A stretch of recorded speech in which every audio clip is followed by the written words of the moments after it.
most popular sports in the world, which is the volleyball.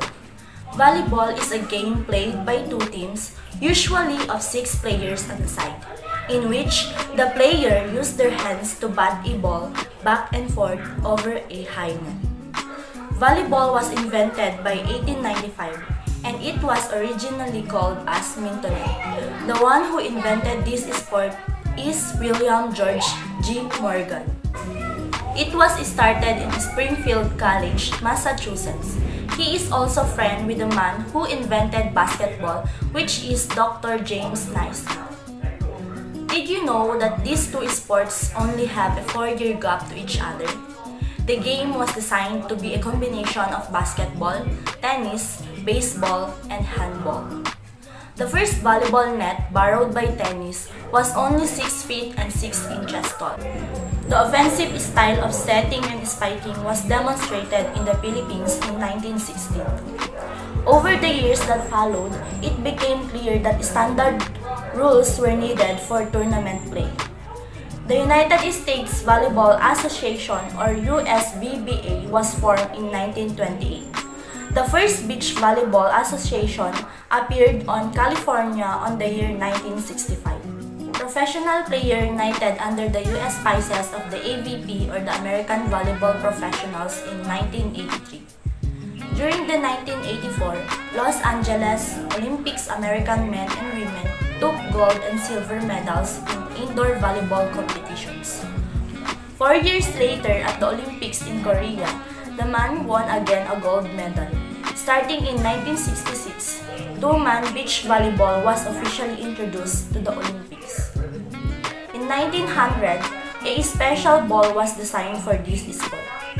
In 1916, in the Philippines, an offensive style of passing the ball in a high trajectory to be struck by another player, the set and spike were introduced. In 1917, the game was changed from 21 to 15 points. In 1920, 3 hits per side and back row attack rules were introduced in 1922. The first YMCA National Championship were held in Brooklyn, New York. 27 teams from 11 states were represented. In 1930, the first two-man beach game was played. In 1934, national volleyball referees were approved and recognized. In 1937, the AAU convention in Boston action was taken to recognize the USVBA as the official national governing body in the US. In 1947, the Federation International Volleyball or FIVB was founded. In 1948, the first two-man beach tournament was held. In 1949, the initial World Championship were held at Prague, Czechoslovakia. In 1964, volleyball was introduced to the Olympics game in Tokyo, Japan. In 1965, the California Beach Volleyball Association was formed. In 1974, the World Championship in Mexico was telecast in Japan. In 1975, the U.S. national women's teams began a year-round training regimen in Pasadena, Texas, moved to Colorado Springs in 1979, Coto de Casa in Fountain Valley, California in 1980, San Diego, California in 1985. In 1977, the U.S. national men's team began a year-round training regimen in Dayton, Ohio, moved to San Diego, California in 1981. In 1983, the AVP was formed. In 1984, the U.S. won their first medal in Olympics in Los Angeles. The man won the gold and the woman won silver. In 1986, Women Professional Volleyball Association was formed.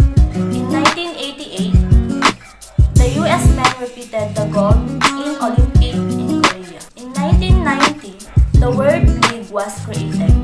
In 1996, the two-person beach volleyball became as an Olympic sport. And that is the history of volleyball. The facilities and equipments of volleyball. So number 1 is the volleyball court. The playing court is rectangular, measuring 18 to 19 meters, surrounded by free zone, which is maximum of 3 meters wide on all sides. All lines are 5 centimeters wide. The 2 sidelines and 2 end lines mark the playing court. All lines are drawn inside the dimensions of the playing court. The axis of the center lines divides the playing courts into 2 equal courts measuring 9 by 9 meters. On each court, the front zone is limited by the axis of the center line and the attack drawn by 3 meters back from that axis. The service zone is a 9 meters wide area behind the end line. Number 2 is the net and posts. So the height of the net for men is 2.43 meters while for women's is 2.24 meters. And the height of the post is 2.55 meters and the net is 1 meter wide and 9.5 meters long. Number 3 is antenna. An antenna is at 1.8 meter long and 10 millimeter in a diameter. It is made of fiberglass or similar materials. 2 antennae are fastened at the outer edge of each sideband and placed on opposite sides of the net. The 2 antennae are considered as part of the net and laterally delimited the crossing space. And number 4 is the ball. According to the FIVB or the Federation International de Volleyball, the regulations state that the ball must be spherical, made of leather or synthetic leather, have a circumference of 65 to 67 centimeters, a weight of 260 to 280 grams, and an inside pressure of 0.30 to 0.325 kilograms. That's all, and So hi guys, so I'm Jomar Ipadua and my task is to discuss the basic skills in playing of volleyball. The first basic skill is serving.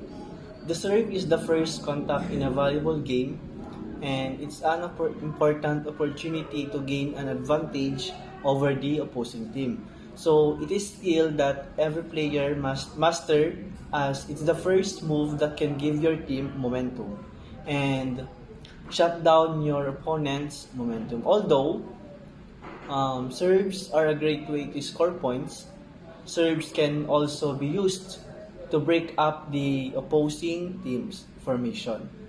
So creating opportunities to score in the future. A skilled serve toward the setter or a weak passer can disrupt the opposing team and it will make them panic. So giving your team more opportunities to score. Yan. And second is passing. Passing is also known as the bump. It is used to receive the ball from the opposing team's serve or hit.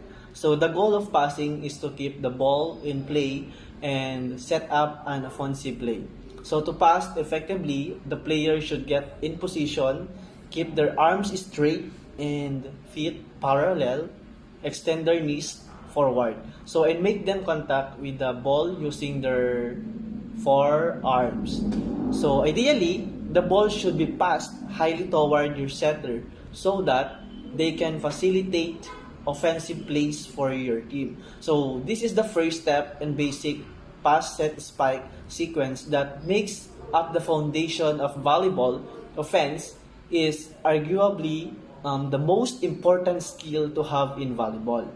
So 3 is setting. So setting or overhead passing is the most important step in an offensive play as it determines which players get to spike or attack. So this is normally done by the team setter and it is the second step in the pass set spike sequence.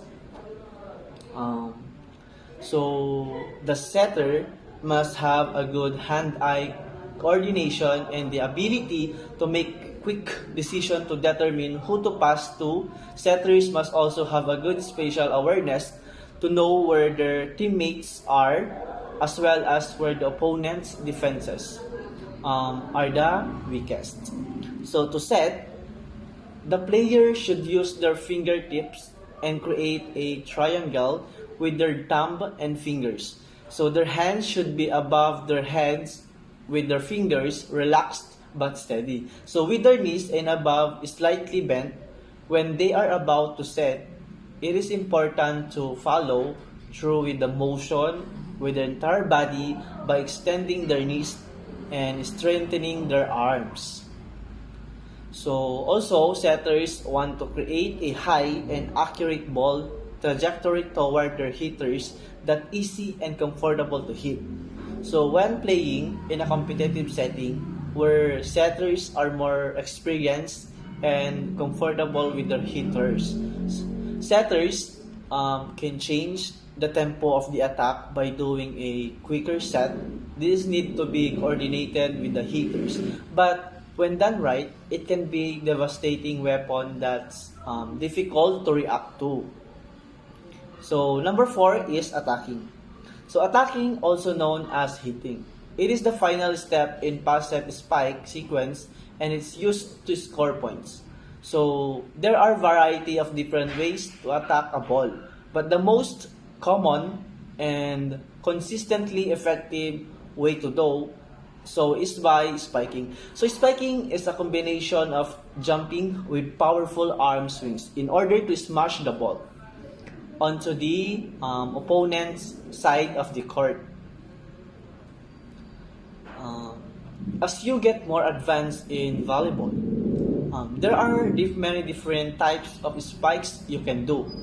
So cross-court spike, a cross-court spike, it is an attack that goes diagonally across the court from one corner to the opposite corner.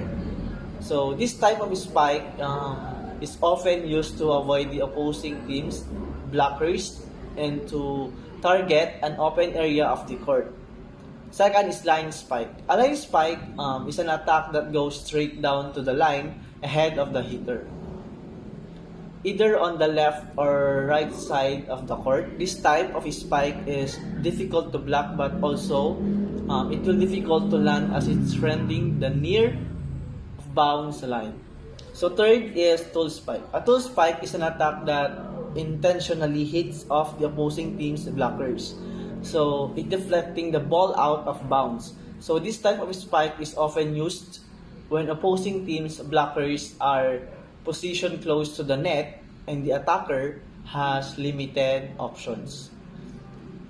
To be a good spiker, the player must have a good timing, jumping power, and overall athleticism. So to spike effectively, the player should approach the ball with a quick 3-step approach. Jump high and hit the ball with force and accuracy. 5 is blocking. Blocking is a defensive skill used to stop the opposing team's attack. It can also be used to potentially score points. So blockers must focus on stopping the opposing team's offensive attacks. So while also paying attention to the opposing setter so that they can better predict the opposing team's attack strategy. So it is important for blockers to be able to react to an attack quickly and to be in position before the attack is completed. So, and in order to block, blockers should stand readily with their elbows in front of them and their palms facing toward. When the opposing hitter is about to attack, blockers should be in a position to jump in front of their attack and then be able to explosively jump and raise their arms to create a wall against the attacker. So 6 is digging. Digging is a defensive skill used to save the ball from hitting the ground. It is often done when the ball does not come directly at the player. And standard underhand pass would be impossible or extremely difficult to get. So to get a digging position, the player must sink their hips low to the floor with their heels slightly raised in order to be light on their feet. So they must then stretch out their arms into the underhand pass position. So in order to dig for the ball, the player must push off their toes and use their lower body to move their upper body.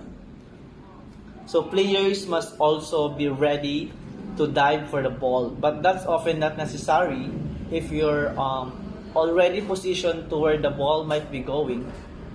might be going. So those are the basic skills in playing of volleyball. There are some rules in playing volleyball.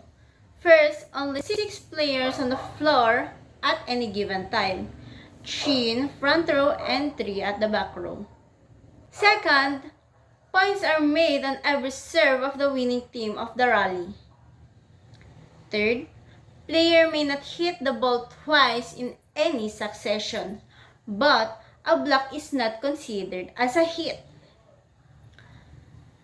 Fourth, a ball may be played off the net during a volley or on a serve. Fifth, a ball hitting the boundary line is in. Then, a ball is out if it hits the antenna, the floor completely outside the court, any of the net or cables outside the antenna, the referee or stand pole, or the ceiling above is not a playable area. It is legal to contact the ball with any part of the player's body, but it is illegal to catch, hold, and throw the ball into the other side. A player cannot block or attack a serve from on or inside the 10-foot line. Next, after the serve, frontline players may switch position at the net. And last but not the least, matches are made up of sets, but the number is depend on level of a play. That's all. Thank you.